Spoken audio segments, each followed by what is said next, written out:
What does it mean when someone doesn't have many friends? Is it loneliness, a sign of social failure, or could it be something much deeper, even admirable, in a world where friendships are counted in likes, followers, and group chats? The more the better. Could having fewer friends actually mean having more clarity, more strength? What if solitude wasn't a weakness at all, but the secret to greater self-mastery and personal growth? Imagine this for a moment. A person standing alone, not because they have been abandoned, but because they refuse to compromise their true self just to fit in. They choose clarity over noise, virtue over convenience, and silence over shallow connections. Is this loneliness, or is it freedom? In this video, we'll explore the Stoic perspective on friendship, solitude, and the deeper strength it takes to walk the path alone. You'll see why being without many friends doesn't mean you lack value, and why it might actually mean you have something rare that most people miss: the depth, virtue, and self-respect that only solitude can cultivate. Let's begin our journey into Stoic thought, where it all starts with the self. First, let's delve into the Stoic view on friendship. The Stoics didn't believe in having many friends. In fact, they saw friendship as something sacred, but not plentiful. Seneca, one of the greatest Stoic philosophers, said, "Associate with people who are likely to improve you." Marcus Aurelius frequently reminded himself that most people act out of ignorance, vice, or vanity. His circle was carefully chosen, not because he was aloof, but because he understood the importance of surrounding oneself with those who add true value to life. Epictetus, another Stoic sage, also offered his wisdom on friendship. Keep company only with people who uplift you. This wasn't about snobbery, it was about discipline. For the Stoic, friendship wasn't a casual connection, it was a responsibility. A true friend should help you live in accordance with nature and virtue. Anything less is a distraction. If you find yourself without a large social circle, don't rush to see this as a personal shortcoming. Perhaps it's because you refuse to engage in shallow pleasantries or avoid gossip and trivial conversations. This is not loneliness, it's clarity. You might be walking a different path, one that prioritizes substance over superficiality, and that, according to Stoic thought, is the path of strength. Picture a marketplace for a moment. It's loud, chaotic, full of distractions. Now, think of the world of modern social life. This is what many of us experience on a daily basis. The Stoics warned us, the crowd is not wise, popular opinion is often unreliable, and those who surround themselves with many can sometimes end up feeling more alone than anyone else. Why? Because what they seek is validation, approval, and entertainment, and often leave them feeling empty and disconnected. Marcus Aurelius wrote, "Avoid the random crowd, keep yourself simple, good, pure, serious, unpretentious."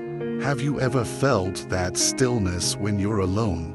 It's in that silence that you can hear your own thoughts, free from the external noise of the world. In solitude, you stop pretending. You find the true rhythm of your soul, unencumbered by society's expectations. So ask yourself, have I really lost people? Or have I simply removed the noise? The Stoics saw solitude not as abandonment, but as a forge. In solitude, we can examine our judgments, confront our fears, and discipline our desires. The noise of the crowd distracts us, but solitude sharpens the mind and the soul. Epictetus famously said, "If you want to improve, be content to be thought foolish and stupid." This means that improvement often requires walking alone, choosing the harder path of character over the comfortable path of social acceptance. Solitude doesn't mean disconnection. It means selective connection. It means fewer conversations, but with more depth. It's about knowing that being alone with your faults is not a punishment. Rather, it's a privilege. So when people avoid solitude, they are not running from boredom, they are running from themselves. But the Stoic runs towards self-mastery, understanding that growth comes in solitude, not in the company of others. To live by Stoic principles is to set a higher standard for yourself. Most people don't understand this. The average person seeks comfort, but the Stoic seeks challenge. The crowd follows trends, while the Stoic follows reason.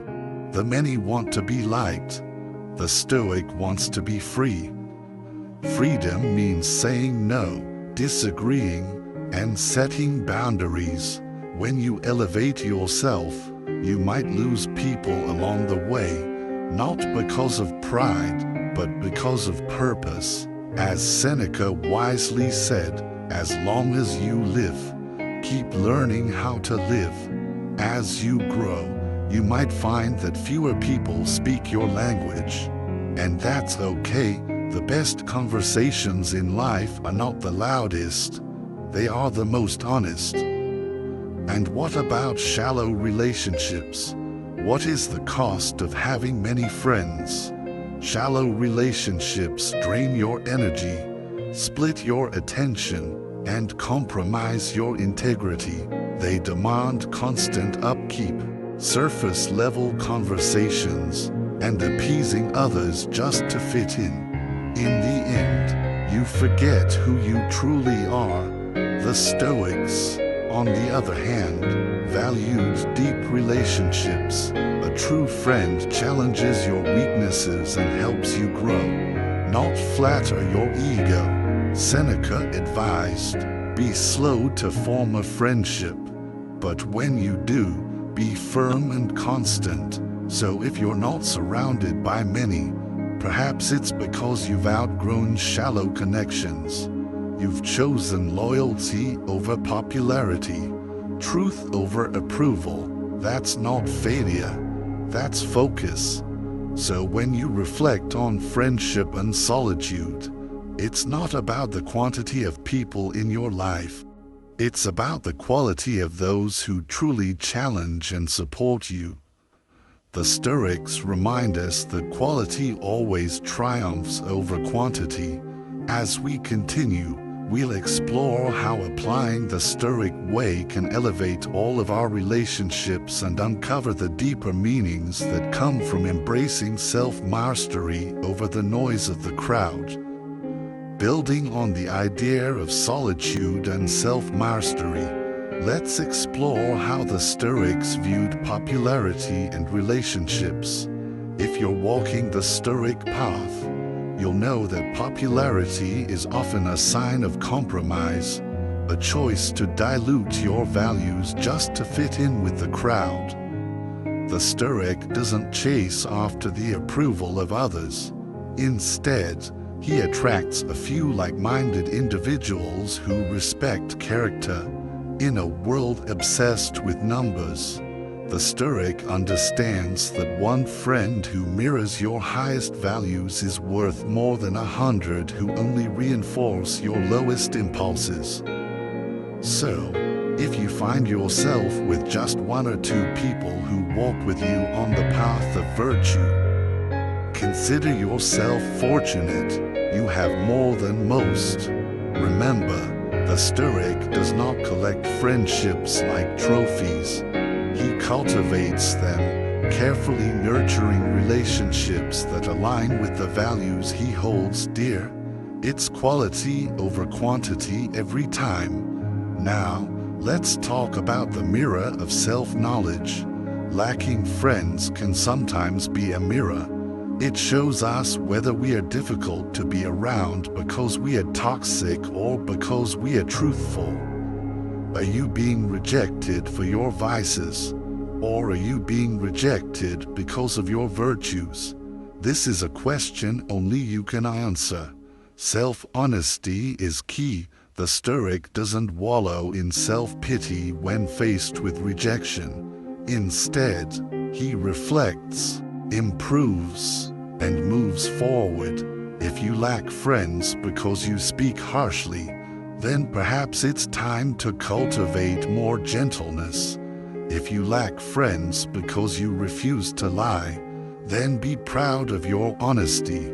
The real question is not why people leave, but who you are becoming in the process. Let's move forward to the idea of solitude as a tool for self-mastery. In his letters, Seneca often spoke about retreat, not as an escape from life, but as a way to recalibrate. He once wrote, "We suffer more often in imagination than in reality." Solitude gives you the space to clear the fog, to see what is real and what is just noise. It allows you to stop reacting and start reflecting. Self-mastery requires space, quiet, and the ability to be comfortable in your own company. If you fear being alone with yourself, how can you expect others to trust you? So, use your solitude not to sulk, but to strengthen yourself. Make it a sanctuary, not a sentence. Embrace solitude as an opportunity to grow, rather than as something to be avoided. Depth intimidates the shallow. When you speak with intention, act with integrity, and demand meaning in your life, you will confuse those who are used to the surface-level interactions. This is why deep souls often walk alone. It's not because they can't connect with others, but because they refuse to pretend. Marcus Aurelius once wrote, "The soul becomes dyed with the color of its faults." So, ask yourself, what are you coloring your soul with? Are you chasing after fleeting clicks and trends? Or are you holding firm to timeless values? When you stand for something, you won't stand with everyone. And that's not loneliness, that's leadership. So, does a lack of friends mean something is wrong with you? Not necessarily. Sometimes it means you are in a period of transition. Sometimes it means you are healing. And sometimes it means you are becoming someone new. The Stoics didn't measure worth by popularity. They measured it by virtue. And virtue is something that can't be swayed by the opinions of others. If you find yourself walking alone, let it be on purpose. If you have only a few friends, make them sacred. If you feel the pull to conform, resist it. Your value does not decrease because others fail to recognize it. Sometimes, the fewer who walk with you, the clearer the path becomes. A lack of friends can mean you have many principles, values, and standards. It can mean depth, and most importantly, it can mean peace. As we reflect on these Stoic principles, it's clear that solitude doesn't equate to failure. It's a tool for growth and a marker of strength. If you find yourself walking the Stoic path with just a few friends, be proud of it. The right people, the right depth, the right values. They are worth more than 1,000 shallow connections. Thank you for joining us on this journey into Stoic philosophy. If you found this video insightful, don't forget to like, share, and subscribe for more content that dives deep into living a meaningful life.